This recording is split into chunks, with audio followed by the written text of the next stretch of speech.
Deal का भोंपू तो बजाएंगे मगर कागज नहीं दिखाएंगे। भारत और अमेरिका के बीच बहुत चर्चित ट्रेड डील के ऐलान को 2 दिन बीत चुके हैं, लेकिन अभी तक इस समझौते के आधिकारिक दस्तावेज सामने नहीं आए हैं। इस देरी ने एक बड़े संशय को जन्म दिया है कि क्या डील की गरारी वास्तव में भारत के संवेदनशील कृषि क्षेत्र पर आकर फंस गई है। अमेरिका के नेता जहां इसे अपनी बड़ी जीत बता रहे हैं, वहीं भारत सरकार के मंत्री इसे किसानों के हितों की सुरक्षा का दावा कर रहे हैं। विपक्ष इस विरोधाभास पर हमला कर रहा है और सवाल उठा रहा है कि अगर डील इतनी ही पारदर्शी है तो 36 घंटे से अधिक समय बीतने के बाद भी सरकार जनता के सामने कागज क्यों नहीं रख रही है। इस विवाद की जड़ में भारत का कृषि, पशुपालन और डेयरी सेक्टर है। नमस्कार, मैं शाश्वत सिंह दर्पण और आप देख रहे हैं द देश बोर्ड। इस विवाद की जड़ में भारत का कृषि और पशुपालन और डेयरी सेक्टर है, जिसे भारतीय अर्थव्यवस्था की रीढ़ माना जाता है। भारत में रोजगार का लगभग 45% हिस्सा इसी क्षेत्र से आता है और करीब 7 से 9 करोड़ लोग सीधे तौर पर डेयरी सेक्टर से जुड़े हैं। भारत की दुविधा यह है कि यहाँ खेती छोटे स्तर पर होती है, जिसमें तकनीक का कम और शारीरिक श्रम का ज्यादा इस्तेमाल होता है, जिससे लागत अधिक आती है और उत्पादन कम रहता है। इसके विपरीत अमेरिका में खेती पूरी तरह से कॉर्पोरेटराइज्ड है, जहां अत्याधुनिक मशीनरी और सरकार की भारी सब्सिडी के कारण लागत बहुत कम होती है। डर यह है कि यदि अमेरिका मक्का या अन्य एग्री प्रोडक्ट्स जीरो टैरिफ पर भारतीय बाजार में आ गए तो वे प्रीडेटरी प्राइसिंग के जरिए स्थानीय बाजार को क्रैश कर देंगे। जी हाँ, स्थानीय बाजार बुरी तरह से क्रैश हो जाएंगे, जिससे भारतीय किसान के लिए मुकाबला करना असंभव हो जाएगा। अमेरिकी प्रशासन का रुख इस मामले में बेहद आक्रामक नजर आ रहा है।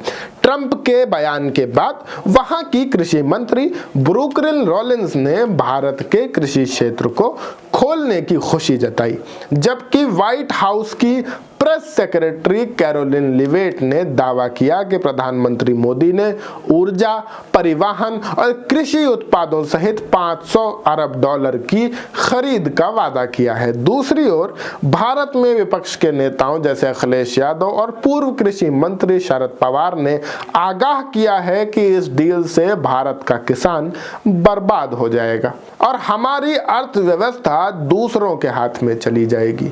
हालांकि वाणिज्य मंत्री पीयूष गोयल और कृषि मंत्री शिवराज सिंह चौहान ने संसद में स्पष्ट किया है कि बासमती चावल, मसाले और कपास जैसे उत्पादों के लिए नए बाजार खुलेंगे और किसानों की संवेदनशीलता का पूर्ण ध्यान रखा गया है। आंकड़ों की बात कर लेते हैं। आंकड़ों की बात करें तो बिना किसी नई डील के भी अमेरिकी उत्पादों की भारतीय बाजार में मौजूदगी बढ़ रही है। 2024 के शुरुआती 11 महीनों में अमेरिका ने भारत को $1.6 बिलियन का कृषि निर्यात किया, जिसमें बादाम, पिस्ता, सेब और एथेनॉल प्रमुख थे। एथेनॉल को लेकर भी पेच फंसा हुआ है। अमेरिका चाहता है कि मक्के से बना उसका एथेनॉल भारत में फ्यूल ब्लेंडिंग के लिए इस्तेमाल हो, जबकि भारत अपने घरेलू गन्ने और मक्के को प्राथमिकता देना चाहता है। इसके अलावा अमेरिका की जेनेटिकली मॉडिफाइड फसलों और डेयरी उत्पादों पर भारत के कड़े प्रतिबंध हैं। धार्मिक और सांस्कृतिक कारणों से भारत इन क्षेत्रों में ढील देने के पक्ष में नहीं दिख रहा है। वर्तमान में अंतिम दौर की बातचीत जारी होने की खबरें हैं और साझा बयान का इंतजार है। राजनीतिक मोर्चों पर भी सरगर्मी तेज हो चुकी है। पश्चिम बंगाल की मुख्यमंत्री ममता बनर्जी ने खुद वकील बनकर सुप्रीम कोर्ट में जिरह की और चुनाव आयोग की SIR प्रक्रिया के खिलाफ दलीलें दी। उन्होंने खुद को बंधुआ मजदूर तक कह दिया और आरोप लगाया कि चुनाव आयोग शादीशुदा महिलाओं के नाम वोटर लिस्ट से काटने की जल्दबाजी कर रहा है। वहीं संसद में भी बजट सत्र के दौरान भारी हंगामा देखने को मिला। राहुल गांधी और रवनीत बिट्टू के बीच गद्दार और देश का दुश्मन जैसे शब्दों के साथ तीखी नोकझोंक हुई। इसी हंगामे के कारण प्रधानमंत्री मोदी का लोकसभा में होने वाला संबोधन भी टल गया, जिसे विपक्ष उनकी हिम्मत की कमी बता रहा है, जबकि सत्ता पक्ष ने इसे विपक्षी बाधाओं का परिणाम करार दिया है। आपको अगर ये वीडियो पसंद आई हो तो इसे लाइक करें और अपनी राय हमें कमेंट सेक्शन में जरूर बताएं कि क्या ये यूएस ट्रेड डील हिंदुस्तान के किसानों के लिए, भारत के किसानों के लिए सही साबित होगी या गलत साबित होगी, इससे कितना फायदा होगा, आपको सरकार से क्या उम्मीदें हैं, ये सारी बातें हमें कमेंट सेक्शन में जरूर बताइए। मैं शाश्वत सिंह दर्पण, आप देख रहे थे द देश बोर्ड। वीडियो आपको पसंद आई हो तो इसे लाइक करें, अपने दोस्तों के साथ शेयर करें।